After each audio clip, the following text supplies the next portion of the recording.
The pale light of dawn breaks over the jagged Sicilian coast. At the helm of the flagship, a Roman consul stands rigid, his weathered leather cuirass catching the first rays. Behind him, hundreds of triremes breathe with the tide, a disciplined wedge poised for the open sea. Beyond the channel mouth, the fortified harbor of Carthage stirs. On a weathered stone dock, a Carthaginian commander watches the Roman formation approach. His measured breathing contrasts with the polished bronze of his shoulder guards as his fleet prepares to fan outward into the morning light. As the armada crosses into open waters, the Roman wedge tightens.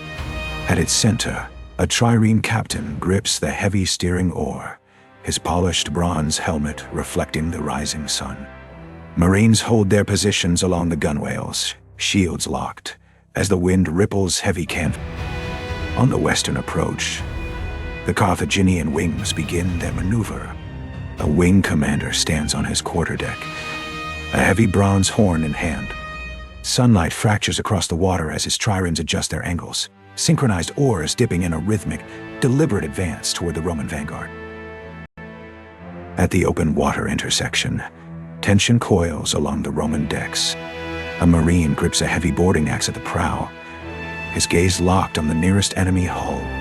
The high sun casts stark shadows across the timber, illuminating the silent readiness of the legionaries braced behind.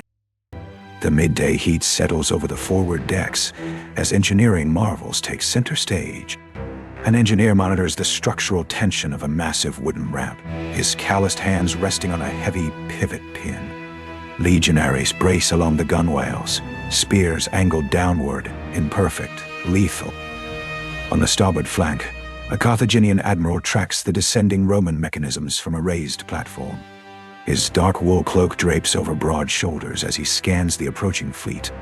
Sharp shadows stretch across the polished deck, marking the measured breathing of sailors waiting for the signal. As the afternoon wanes, the Roman wedge holds its course. A centurion stands at the helm, his polished bronze cuirass catching the fading sun. He shifts his weight slowly, tracking the tightening formation, while wind ripples the heavy canvas, sails above the locked shields of his marine. Twilight settles along the eastern edge of the Carthaginian wings. A trireme captain grips a carved wooden rudder, his dark linen tunic contrasting with polished bronze guards.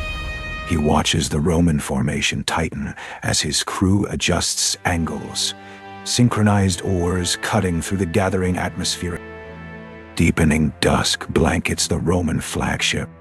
The consul stands at the command post, gripping a heavy bronze horn, his posture rigid with calculated tension. Wind lifts his heavy wool cloak as he breathes through the quiet. The bronze crest glinting against the light. Night falls over the channel, yet the Carthaginian commander remains vigilant on the stone dock. His carved wooden rudder rests firmly in hand as he watches the Roman formation through the darkness.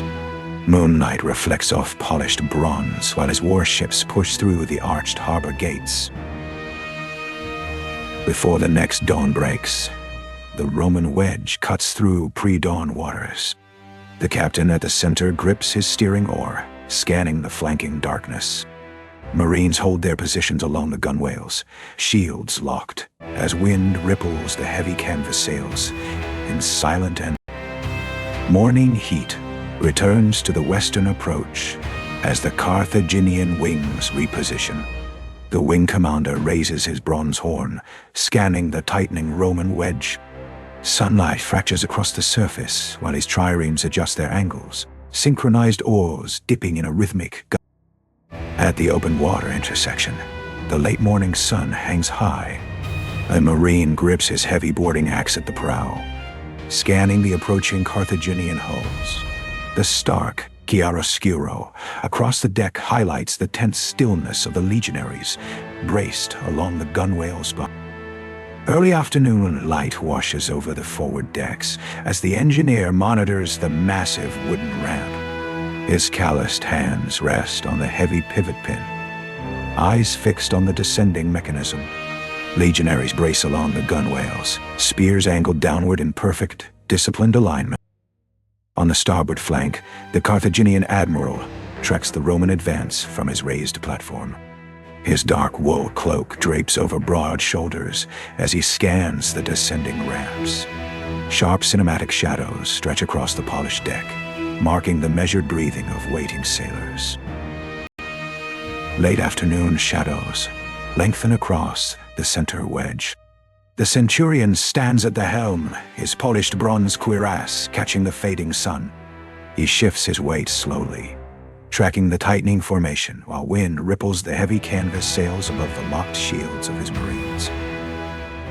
Twilight settles along the eastern edge as the Carthaginian captain grips his carved wooden rudder.